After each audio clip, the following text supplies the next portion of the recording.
ত্রয়োদশ জাতীয় সংসদ নির্বাচনের ফলাফল মেনে নিয়ে দায়িত্বশীল বিরোধী দল হিসেবে কাজ করার ঘোষণা দিয়েছে জামায়াতে ইসলামীর আমির ডাক্তার শফিকুর রহমান।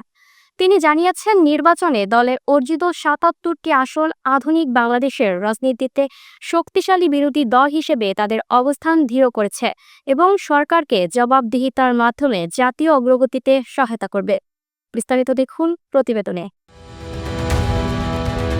ত্রয়োদশ জাতীয় সংসদ নির্বাচনের ফলাফল মেনে নিয়ে দায়িত্বশীল বিরোধী দল হিসেবে কাজ করার ঘোষণা দিয়েছেন জামায়াতে ইসলামীর আমির ডাক্তার শফিকুর রহমান।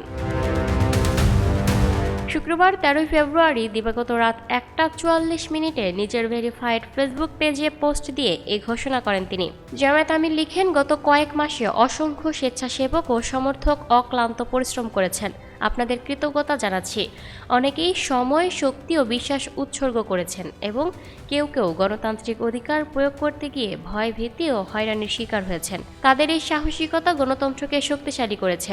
নেতাকর্মীদের উদ্দেশ্যে তিনি বলেন, নির্বাচনের ফলাফলে অনেকেই হতাশ ও ব্যথিত হতে পারেন, তবে তাদের প্রচেষ্টা বৃথা যায়নি। এবারের নির্বাচনে ৭৭টি আসন পেয়ে সংসদে দলের উপস্থিতি প্রায় ৪ গুণ বৃদ্ধি পেয়েছে এবং আধুনিক বাংলাদেশের রাজনীতিতে একটি শক্তিশালী বিরোধী দলে পরিণত হয়েছে জামাত। এটা কোনো ধাক্কা নয়, এটা একটি ভিত্তি।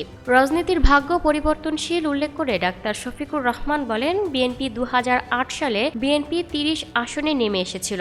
২০২৬ সালে সরকার গঠন পথে দলটি যে যাত্রার সময় লেগেছে ১৮ বছর। গণতান্ত্রিক রাজনীতি একটি দীর্ঘ পথ। আমাদের লক্ষ্য পরিষ্কার, বিশ্বাস অর্জন করুন, হিসাব করার ক্ষমতা রাখুন এবং ভবিষ্যতের জন্য দায়িত্বশীলভাবে প্রস্তুত হন। নেতৃত্বের প্রকৃত পরীক্ষা শুধু নির্বাচনী প্রচারণায় নয়, বরং জনগণের রায়কে কিভাবে গ্রহণ করা হয় তার উপর নির্ভর করে, উল্লেখ করেন জামায়াত আমির।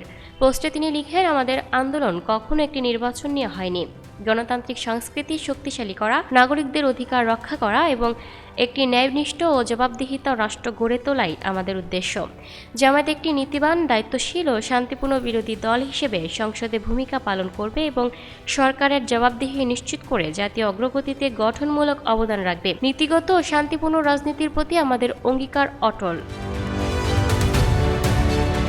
Lucky Akhtar, up to date news, Dhaka.